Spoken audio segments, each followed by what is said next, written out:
തലസ്ഥാന നഗരസഭയിൽ BJP mayor തന്നെ, യാതൊരു സംശയവും വേണ്ട. തലസ്ഥാന നഗരസഭയിൽ BJPയുടെ മേയറും BJPയുടെ ഡെപ്യൂട്ടി മേയറും ഭരണം നടത്തും.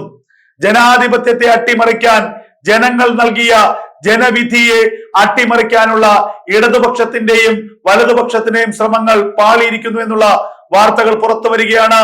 രണ്ട് സ്വതന്ത്ര സ്ഥാനാർത്ഥികളും BJPക്ക് പിന്തുണ അറിയിച്ചിരിക്കുന്നു എന്നുള്ള ഏറ്റവും നിർണായകമായ വാർത്തകൾ പുറത്തു വരുന്നു. അതേസമയം കോൺഗ്രസിൽ നിന്ന് ചില കൗൺസിലർമാർ BJP പാളയത്തിലേക്ക് എത്തുമെന്നുള്ള സൂചനകളും കഴിഞ്ഞ മണിക്കൂറുകളിൽ പുറത്തു വരികയാണ്. കോൺഗ്രസിലെ ചില കൗൺസിലർമാർ BJPയുമായി ബന്ധപ്പെട്ടുവെന്നും BJPയോട് ചേർന്ന് പ്രവർത്തിക്കാനും BJPയിൽ എത്താനും ആഗ്രഹമുണ്ടെന്നും അറിയിച്ചതായുള്ള സൂചനകളും പുറത്തു വരികയാണ്. രണ്ട് സ്വതന്ത്രന്മാരാണ് തിരുവനന്തപുരം നഗരസഭയിൽ നിർണായകമായിട്ടുള്ളത്. ഒന്ന് പാറ്റൂർ രാധാകൃഷ്ണൻ. പാറ്റൂർ രാധാകൃഷ്ണൻ BJPയെ തന്റെ പിന്തുണ അറിയിച്ചു കഴിഞ്ഞിരിക്കുന്നു. BJPയെ പിന്തുണയ്ക്കുമെന്നും നഗരസഭയിൽ BJP പിന്തുണയോടുകൂടി പ്രവർത്തിക്കുമെന്നും പാറ്റൂർ രാധാകൃഷ്ണൻ അറിയിച്ചതായിട്ടുള്ള വിവരങ്ങൾ പുറത്തു വരുന്നു. മറ്റൊരാൾ സുധീർ കുമാറിനും BJPയോടൊപ്പം ചേർന്ന് പ്രവർത്തിക്കാനാണ് താല്പര്യം. കാരണം BJPക്ക് 50 കൗൺസിലർമാരുണ്ട്.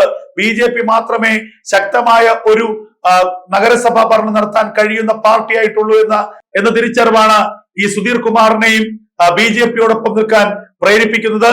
എന്തായാലും തലസ്ഥാന കോർപ്പറേഷനിൽ 50 വാർഡ് നേടി BJP വിജയിച്ചിട്ടും തോറ്റ് തുന്നം പാടിയിട്ടും കുതിരക്കച്ചവടത്തിലൂടെ, കുതികാൽ വെട്ടിലൂടെ, മറ്റ് വൃത്തികെട്ട നടപടികളിലൂടെ BJP അധികാരത്തിൽ നിന്ന് മാറ്റാനുള്ള വലിയ പരിശ്രമമാണ് CPM-ഉം കോൺഗ്രസ് നടത്തിക്കൊണ്ടിരിക്കുന്നത്.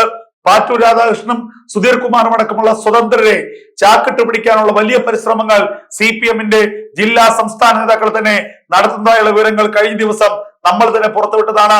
എന്തായാലും ഇപ്പോൾ ഏറ്റവും നിർണായകമായ ചില വാർത്തകൾ പുറത്തു വരുന്നു.